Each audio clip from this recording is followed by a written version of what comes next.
สวัสดีครับผมวันนี้ก็มาพบพอกันอีกคือเก่าครับกับทีมงานหัวถนนฮันเตอร์วันนี้ได้พลาดใหญ่บ่ว่างครับติดภารกิจส่งลูกทีมมาแทนที่มีความหมานมาฝากพี่ฝากน้องบ่ถ่ายติดตามกันเลยครับ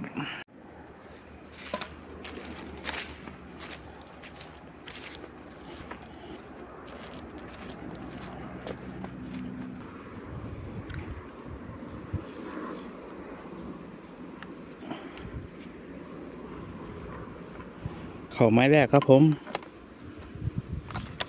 ลองเบิ่งว่าลมแห้งๆสิมันจะมีความหมานบ่ครับฝากให้กำลังใจเด้อครับทีมงานน้อยๆหัวถนนฮันเตอร์ครับผม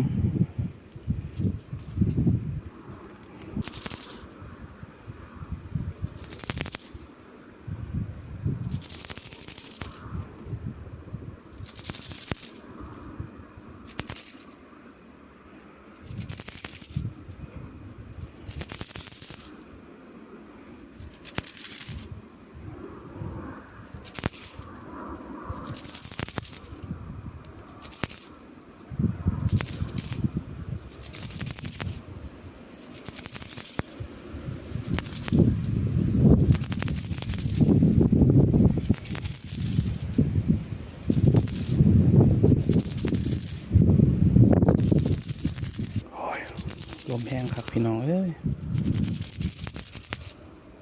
จะได้เรื่องกระดกมัน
ตามต่อหมายที่สองพี่น้องโอ้ยคือบ่ครับลมแห้งครับมันที่เขาท่าบ่ลองเบิ่งหมายนี่ก่อนครับ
บ่คือหรอกครับไม้นี่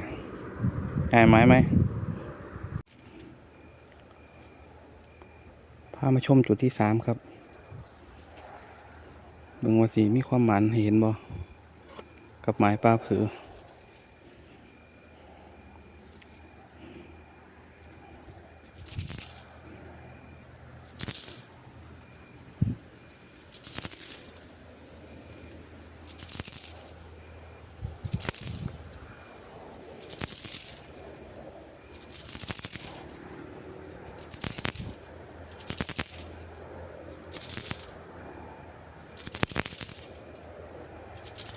โอ้เงียบครับพี่น้องจะมีผลงานให้ได้ชมมาเนาะมื้อนี้เดี๋ยวไปรุ่นหมายต่อไปเลยครับ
เงียบพี่น้องง่ายไหมให้เข้าละ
ว่ามีโตดอกไปง่ายไม้ครับนั่นแหละเดี๋ยวเราไปหมายป่าผือตรงที่น้ำมันที่เราไปจับปลากัน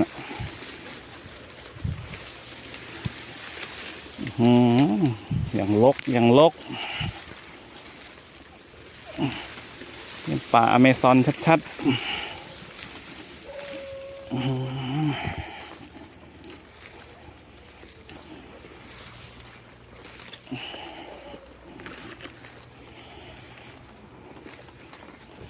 ผมตอนนี้มาเดินทางมาหอดหมายที่2แล้วครับ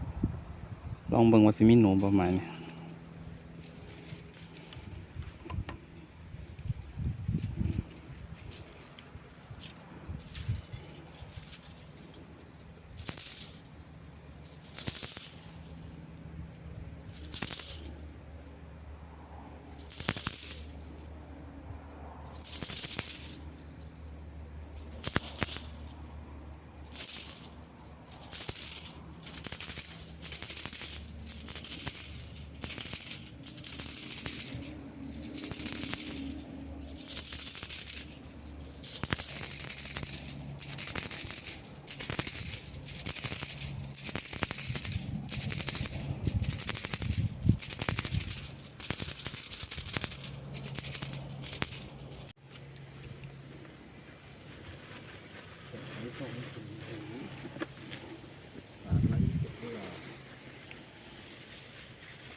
ขอดูตัวปลาหน่อย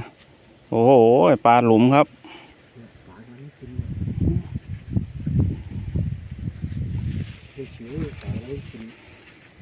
มาหาหนูได้ปลาพี่น้องเอ้ย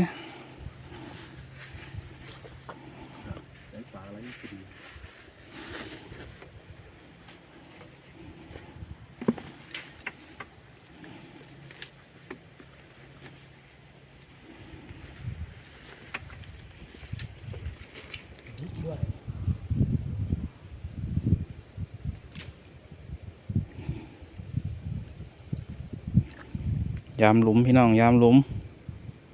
ร่มชิวๆนี่โอ้ปลาเบินดีครับหาหนูก็ได้ก็เอาปลาเนี่ยแหละครับ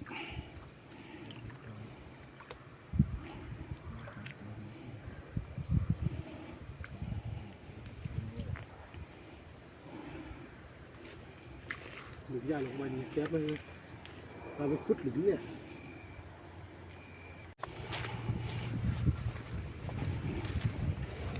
อยู่ตรงนั้นเลยอยู่วันนี้จะไปเลยไฟหากินด้วยกันนี่แหละวะยามข้ามกันเลยสันต่อเหมือนกันกับเรานี่แหละ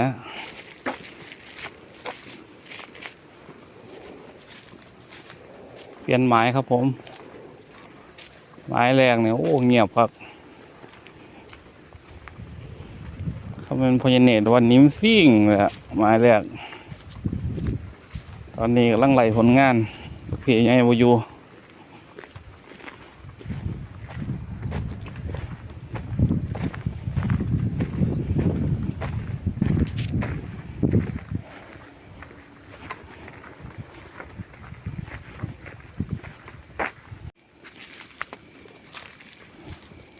เปลี่ยนไม้พี่น้องไม้ที่3แล้วครับไม้นี่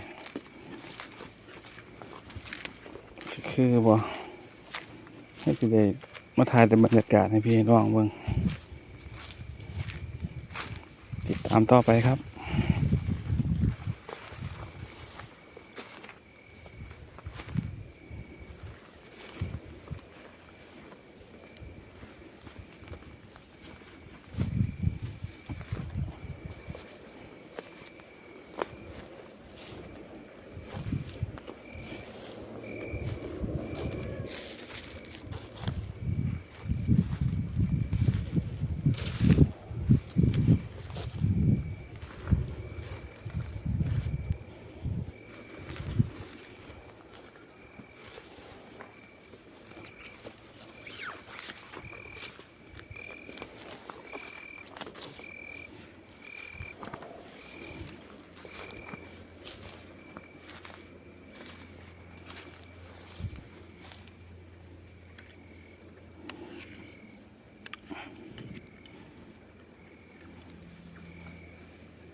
เงียบเพื่อเก่าเลยพี่น้อง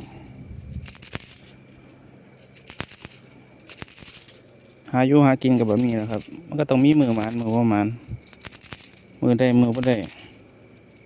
มือหมานก็ได้หลายมือบ่หมานก็ได้หน่อยมือบ่ได้ได้ก็มีครับ วิถีชีวิตนะครับ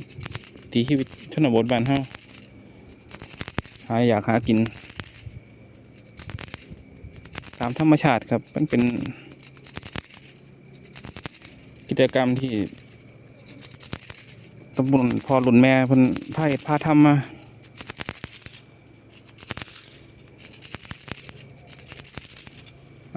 อาจจะว่ามีตัวดอกครับไม้นี่โอ้ยิงหนูหน่อยไปทีนึงครับว่างั้นพอได้เปิดกล่องไว้เถือกว่าเบิ่งกัน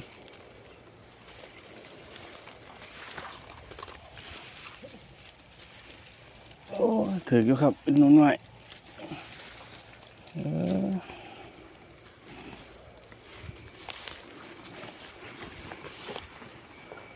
หน่อยลูกมันครับมันหนูโอ้ยถือกหนูหน่อยพี่น้องบ่ได้เปิดกล้องยังดีครับยังพอมีผลงานอยู่เดี๋ยวขออนุญาตเก็บหนูกันนะครับ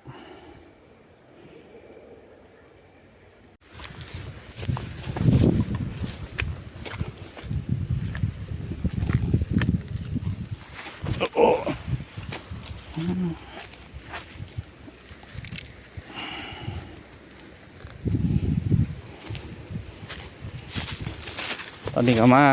หมายที่4แล้วครับมันจะได้หนูหน่อยตัวเดียวอาจจะเป็นไม้สุดท้ายละไม้นี่ย่างกันล่าละมันจะพอหนูตัวเดียว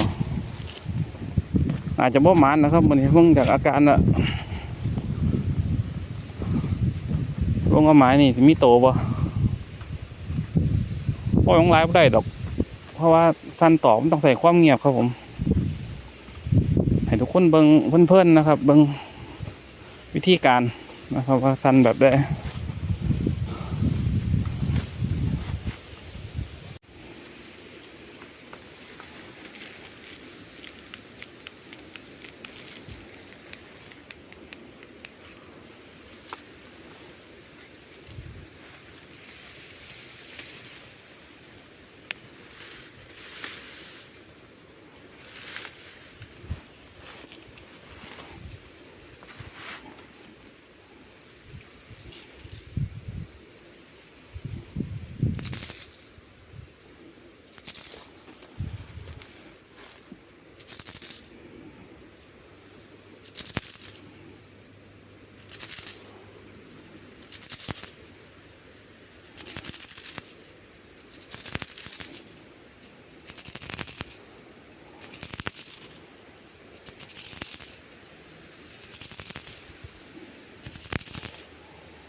บิ่งห้อยหนู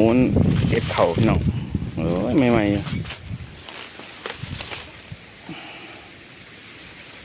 ให้กินเข่าใหม่ๆก็มีตัวอืม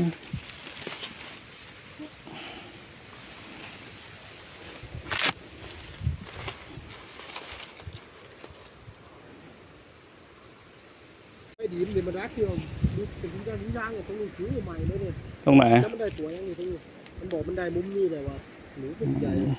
หรือเพิ่งใหม่เลยตรงนี้เติมลงมาดูทีนี้นู่นไฟใครเราอยู่นะ อืม ใครวะ สถานการณ์ตอนนี้ย่ำแย่ ขาดพรานใหญ่ไม่มีผลงานเลย มันสั่นไปไฟแล้วสั่นโตไปนั่นนะ